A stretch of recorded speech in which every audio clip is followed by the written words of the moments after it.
మన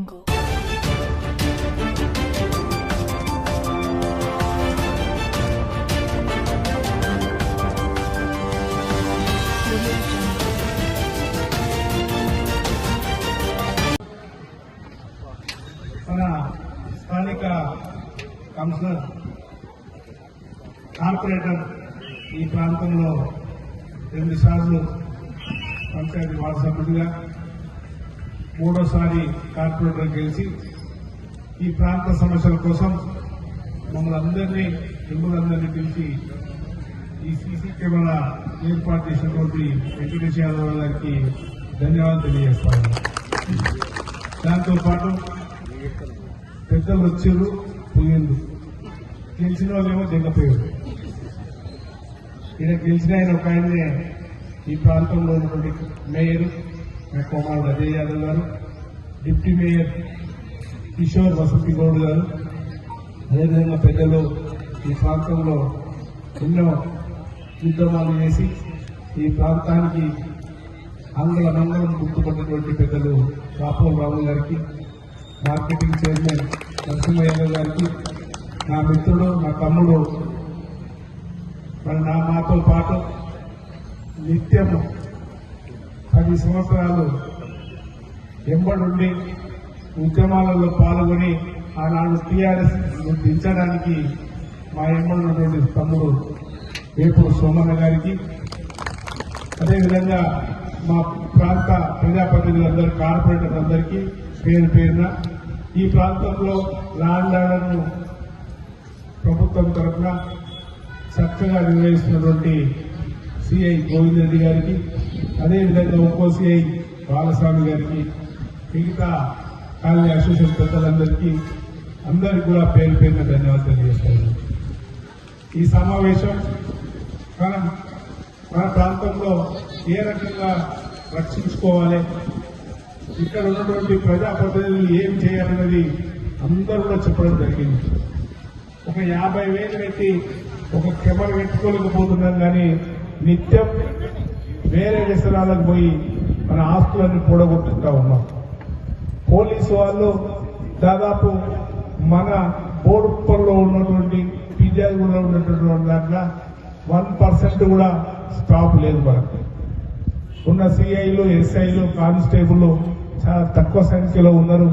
మరి ఇవన్నింటినీ కూడా ఛేదించాలంటే రకరకాలుగా దొంగలు అనుకోండి, దోపిడీదారులు అనుకోని, ఇంకా ఏ రకంగానో అవినీతి చేసినటువంటి అక్రమాలను అరికట్టాలంటే ఇవన్నీ సీసీ కెమెరాలు అవసరం. ప్రతి దగ్గర పోలీసు వాళ్ళు కావాలంటారు. ప్రతి ఇంటి ముందు పోలీసులు పెట్టే శక్తి మనకు లేదు, ప్రతి కాలనీలో కూడా పెట్టే శక్తి లేదు. కానీ ప్రతి చౌరస్తాలో ఒక సీసీ కెమెరా ఉందంటే ఆ సీసీ కెమెరా మనకు చక్కగా ఎవరు ఏం చేసినా ఇమ్మీడియట్లీ పోలీసు వాళ్ళకి తెలియజేస్తుంది. మనకు ఈ సీసీ కెమెరా వచ్చాక చాలా క్రైమ్ రేట్ తగ్గింది. మరి సిపి గారు అయితే గతంలో వెంకటేష్ యాదవ్ గారు ఈ ప్రాంతంలో ఉండి ఒక 10 లక్షలతో పెద్ద సీసీ కెమెరాలు పెట్టింది. నేను ఇంకొక సంవత్సరం 2 సంవత్సరం మేయర్ గారికి అవకాశం లేనప్పటికీ కూడా నేను మేయర్ కోరుతా ఉన్న ప్రతి చౌరస్తా మీద బోర్డుపల్లో ఉన్నటువంటి ప్రతి అంగంలో ఎన్ని పైసలైనా సరే అవన్నింటినీ కూడా నెక్స్ట్ మీటింగ్ లో పెట్టి తీర్మానం చేయమని మేయర్ గారిని కోరుతా ఉన్నా. మొన్ననే గౌరవ ముఖ్యమంత్రి గారు కాంగ్రెస్ పార్టీ అధికారంలోకి వచ్చినాక మీరందరినా తమ్ముడు ఇది ఒక విషయాలు నేను 2 నిమిషాలు కూడా పనిచేస్తాను. 5 సంవత్సరం అవుతుంది. రేవంత్ రెడ్డి గారి నాయకత్వంలో ఈ నియోజకవర్గానికి 1000 కోట్ల రూపాయలు తీసుకొచ్చానని చెప్పి తెలియజేస్తా ఉన్నాను. ఈ గ్రామానికి, ఈ మున్సిపాలిటీకి దాదాపు 100 కోట్ల రూపాయలు గౌరవ ముఖ్యమంత్రి తెలియడం జరిగింది. 100 కోట్లు ఏ రకంగా అని చెప్తే ఇక్కడ ఉన్న వాళ్ళకి చాలా విషయాలు తెలుసు. ఈ రోజు నిన్ననే మొన్న వారం రోజుల కింద 43 కోట్ల రూపాయలు ఈ మున్సిపాలిటీకి రెవెన్యూ బడ్జెట్ లో రావడం జరిగింది. మరి 43 కోట్లతోనే అభివృద్ధి జరుగుతూ ఉంది.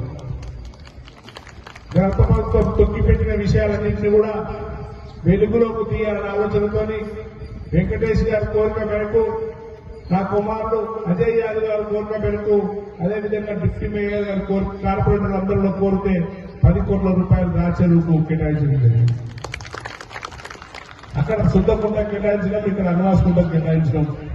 ఏవైతే మా ప్రధానమైన రహదారులు ఉన్నాయో ఆ రహదారుల్లో కూడా గౌరవ ముఖ్యమంత్రి గారిని అడగడం జరిగింది. దాదాపు 38 కోట్ల రూపాయలు కావాలని చెప్పి ఆయన కూడా హెచ్ఎండీకు లెటర్ రాసిండు. అవి కూడా వస్తే దాదాపు 150 కోట్ల రూపాయలు ఈ ప్రాంతంలో అభివృద్ధి చెందుతాము. ఇక మరి పెద్ద మనుషులు గెలిచిన ఆయన దెంగపోయిన ఇడికెళ్ళి మేము ఏడ మాట్లాడినాక వీటికి ఆన్సర్ చెప్తే ప్రజలు పట్టుకుంటారన్న ఆలోచనతో ఇప్పటిదాకా మా రామరావు గారు చెప్పారు.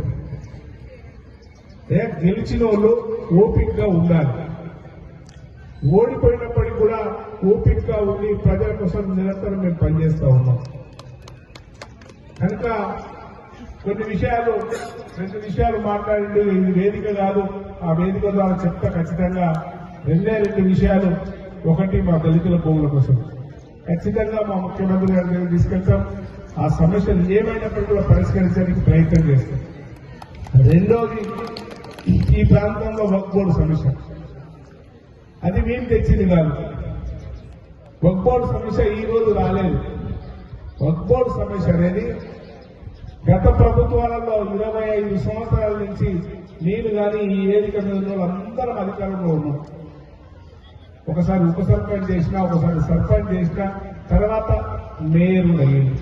అంటే నరసింహారెడ్డి గారు సర్పంచ్ ఉంటే అందరం పర్మిషన్లు ఇచ్చినాం, ఇల్లు కట్టుకున్నాం, రోడ్లు వేసినాం, డ్రైనేజీలు వేసినాం, కమిటాలు కట్టించినాం, అన్ని కట్టించినాం. కానీ గత కేసీఆర్ ప్రభుత్వం వచ్చినప్పుడు మరి 2019-20లో ఆ సమస్య మా పానాన్ని చుట్టుకుంది. అందరం బలిపశలు వెళ్తున్నాం. దానికి కారకులు టీఆర్ఎస్ లో ఉన్నటువంటి మంత్రి గారు, ముఖ్యమంత్రి గారు అని చెప్పింది.